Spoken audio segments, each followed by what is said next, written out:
Let's look at our measures of central tendency. This video includes some of the material from the textbook, works out a couple of problems, and shows you some of the ways that central tendency is used in the news and in research. Let's dig in. Just a reminder to review your scale or level of measurement concepts before you go on to central tendency, because we'll find that we choose our measure of central tendency in part by looking at what scale or level of measurement we're using. So this is a summary chart. It's no new information. I'm just putting it in the video to give you a chance to review the concept before we go on. The mode is the most commonly occurring number. We can compute it for any scale of measurement, but it really doesn't tell us very much. It can be sort of randomly among a lot of scores, the one that happened to happen most often, but is not necessarily an average in the way we usually think about it.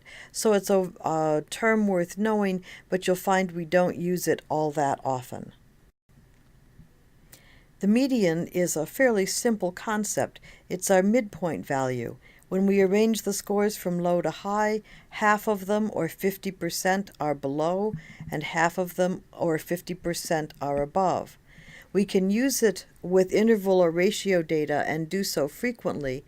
It can be used with ordinal data to at least name the category that would have that midpoint in the middle of it. One of the nice things about the median is that we can use it even with scores that are indeterminate. So, for instance, if I have income levels arranged and maybe the highest level is $75,000 a year and above, that's not an exact value, it's an indeterminate value, but I can still use it in computing the median, even though I would not be able to use it for the mean. When I need a precise number, I need to use the equation in the book, and I've worked one of the problems beginning on the next slide. I'm looking at problem number 4 in the textbook. We're asked to find the median number of eye contacts for a group of 20 autistic children. So I would need 10 below the median and 10 above the median.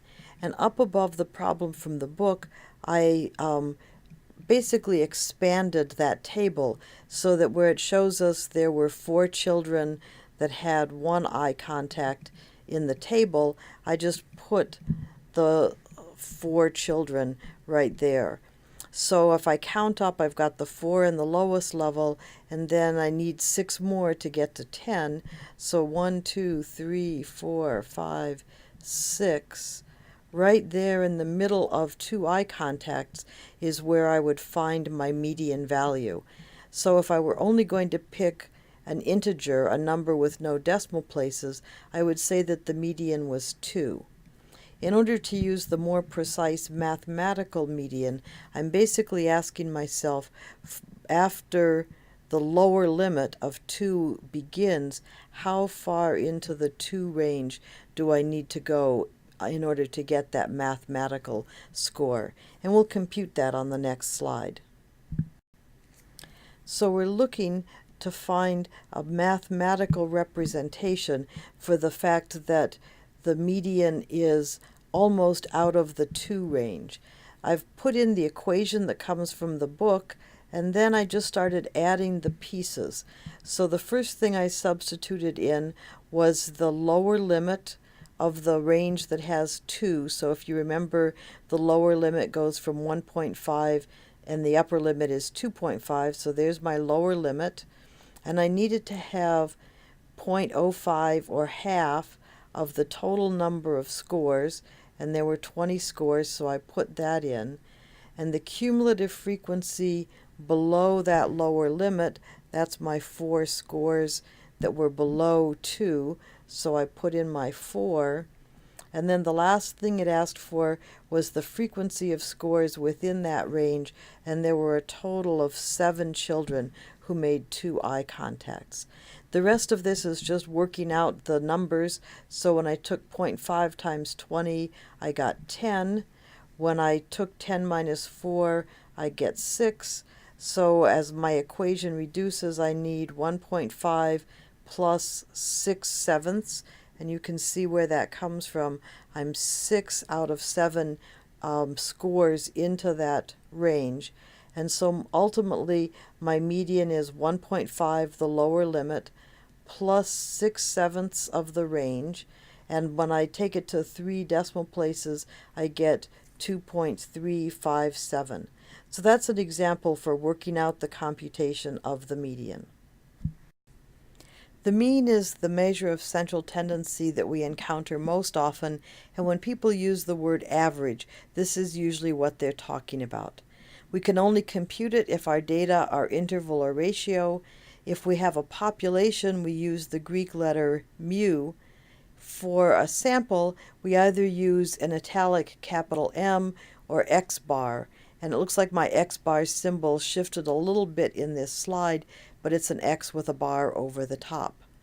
We know that it's the most stable of our measures of central tendency, and that there are equal distances from the score to the mean above and below, but it doesn't mean there are an equal number of scores. The mean is influenced somewhat more than the median by being in a skewed distribution.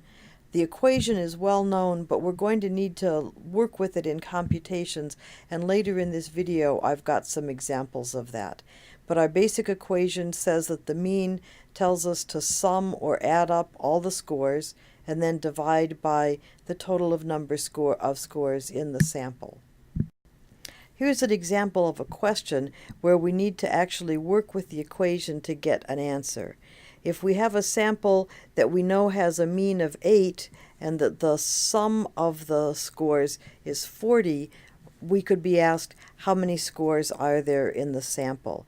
So we know that 8, our mean, is equal to 40 divided by some number that we don't know what it is. So in order to figure this out, I'm going to say that 8 times that unknown number is equal to 40. This is just algebraically working with both sides of the equation. So now I can divide by 8 on both sides and say that the unknown number is going to be 40 divided by 8, and that is equal to 5. So I have a total of 5 scores in the sample, and I got there not by directly answering the question, but by having to work with the equation. Our second problem is a little bit trickier. We're going to say that we had a sample of 7 scores that had a mean of 5, and after they were collected, one new score was added, and we don't know what its value is, but after it was added, the mean is 6, and we've been asked to find the value of that added score. We can't get there directly. We're going to have to work with the equation. And we begin by saying that we know our mean. I'm going to use the equation for the mean is the sum of the original 7 scores divided by 7. And I multiply both sides by 7, so I'll get 5 times 7 on one side, and of course the 7 cancels on the other side. That's the sum of the scores before anything's added, 35.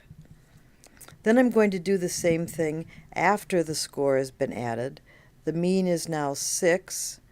The sum of the scores, including the new score, divided by 8, the n once that new score has been added, is the equation for the mean. So the same idea, I will multiply both sides by 8. I'll get 6 times 8 equals the sum of the scores after the new one was added. That's equal to 48. So I went from 35 to 48 when I added the new score. If I do the subtraction, 48 minus 35, I see that that new score must have been 13. The textbook does a nice job of showing you what happens to the 3 measures of central tendency if the distribution is skewed. And as you can see, when the skew is negative, it pulls the values of the measures of central tendency in a somewhat negative direction, and the mean is pulled more than the median. It's more influenced by the outlier scores. If the skew is in the positive direction, the median and the mean are both pulled somewhat upward, and the mean is pulled upward the most of all by the extreme scores. You might think about what will happen to the average income if Bill Gates or Warren Buffett walks into the room. The median won't be affected very much. It's two rich people in a large group, so the median would shift upward just a little bit. But when we add in that extreme amount of wealth with Warren Buffett and Bill Gates, the average wealth in the room, the mean, is going to really skyrocket and go upwards. The next two slides look at how the averages or central tendencies are sometimes shown in the news. This is something from 2009, in the middle of the last recession, when people were tracking unemployment, and it showed two different ways of looking at unemployment. The first looked at average and showed that as we were going up, by the time we got to July, we averaged 25 weeks of unemployment if we were using the mean as our way of looking at things. The same report showed us the median, and in July, the median was only 15.7, and that's a pretty sharp contrast to that mean of 25.1.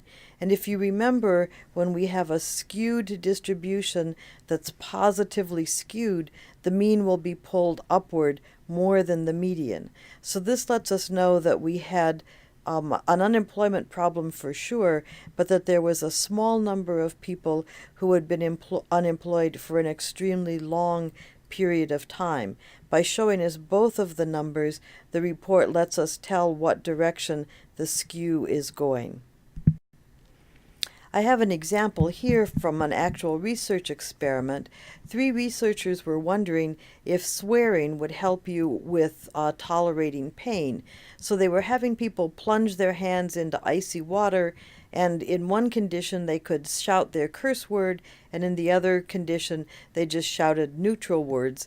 And what they measured was how long the people could keep their hands in the water. And of course it varied across people. We can see person number F was quite good at holding his hand in the water regardless of whether he was swearing or not. The central tendency measures let us know whether, regardless of that variability, did the swear word or the ability to curse have an impact.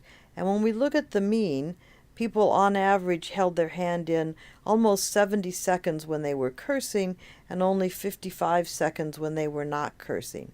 So this suggests that the cursing may in fact have helped with pain tolerance, although we'll need the kind of actual test that we learn later in the course to know if this difference is significant or could just be due to random chance. So in summary, our mean is the measure of central tendency that we most like to use, and we choose it unless something precludes it. And there are a few things that make us choose against the mean. A very skewed distribution or extreme scores, or if we've got ordinal or nominal data for which it can't be computed because the equation doesn't work. When we can't use the mean, our second choice is the median. It's the one that's appropriate when we do have extreme scores or skewed data, or even an ordinal scale we can use. And when we can't use either the mean or the median, that's when we use the mode.